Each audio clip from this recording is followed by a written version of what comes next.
અવર ડભોઈના digital પ્લેટફોર્મમાં આપનું હાર્દિક સ્વાગત છે। ડભોઈ નગરપાલિકાની છેલ્લી સામાન્ય સભામાં પ્રમુખ વિરેન શાહના અધ્યક્ષસ્થાને યોજાઈ હતી। આ સભામાં વિપક્ષ દ્વારા વહીવટીમાં ગંભીર ગેરરીતિઓના આક્ષેપો કરવામાં આવતા ભારે વિવાદ સર્જાયો હતો, જેના પગલે કોંગ્રેસના સભાએ વોકઆઉટ કર્યો હતો। ડભોઈ નગરપાલિકાની આજરોજ સમગ્ર સભા હતી। સૌથી પહેલાં અમે 11 તારીખે 51(2) પ્રમાણે અમારા વિષયો હતા ડભોઈના જાહેર જનતાને અનુલક્ષીમાં, એમાં વિષય ચડાવવામાં આવેલો હતો પ્રમુખ દ્વારા।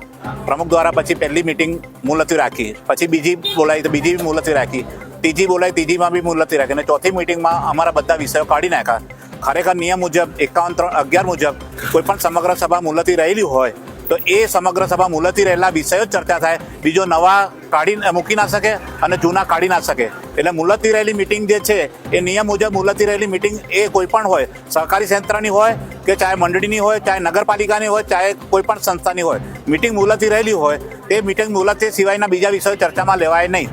તેમ છતાંય આ લોકો બહુમતીની જોડે અમારી દરખાસ્ત કાઢી નાખી છે। અમે હવે આગળ નિયમ મુજબ કોર્ટના રાહે આગળ જઈશું।